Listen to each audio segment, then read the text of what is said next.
Ang katotohanan ay bagamat tinuturuan ninyo ang inyong mga anak kung ano ang tama at mali, ginagawa ninyo ito sa pamamagitan ng takot. Sa halip na takutin sila, ipakita ninyo sa kanila ang pagmamahal at kabaitan. Ipaunawa sa kanila na ang isang bagay ay mali at hindi dapat gawin dahil hindi ito nais ng Allah. Hindi ito naaayon sa Islam at ipinagbabawal ito ng banal na propeta Hazrat Rasulullah SAW sa ating panahon. Ipinagbawal din ito ng Hazrat Masih Maud salam, kaya dapat nating sabihin sa kanila ng may pagmamahal na huwag itong gawin. Merong isang itinakdang turo na dapat sundin at anumang salungat dito ay hindi natin ginagawa. Bagamat maraming tao sa mundo ang gumagawa nito, ngunit huwag nating sabihin sa mga bata na kamuhian ng ibang tao dahil lamang sa kanilang mga maling gawain. Ang Allah ang siyang huhusga sa kanila.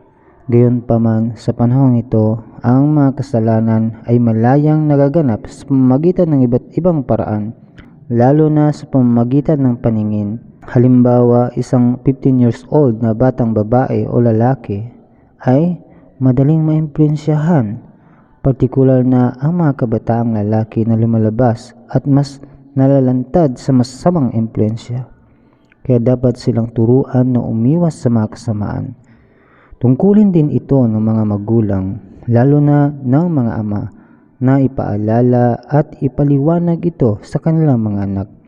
Kung ang isang ama mismo ay hindi nagsasagawa ng sala, pagdarasal, at inuubos ang kanyang oras sa walang kabuluhang pagkikisalamuha, pagsusugal o panunood ng walang kwentang mga palabas sa internet, ano ang magiging epekto nito sa kanyang mga anak?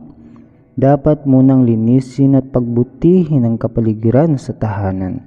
Kung ang mga magulang ay nagsasabi ng isang bagay ngunit ginagawa ang kabaligtaran, paano susundin ng mga bata ang kanilang mga payo? Magiging dahilan lamang ito para isipin ng mga bata na gawin din ang kanilang nais. Kung ang mag-asawa ay tunay na namumuhay ayon sa mga aral ng Islam at ang kanilang pamumuhay ay malinis at dalisay, tiyak na magkakaroon ito ng mabuting epekto sa kanilang mga anak. Ngunit kung hindi nila ito isinasabuhay, wala silang karapatang magbigay ng payo. Sa banal na Quran, sinabi ng Allah na kung hindi mo kayang isagawa ang isang bagay, huwag mo itong ipangaral sa iba.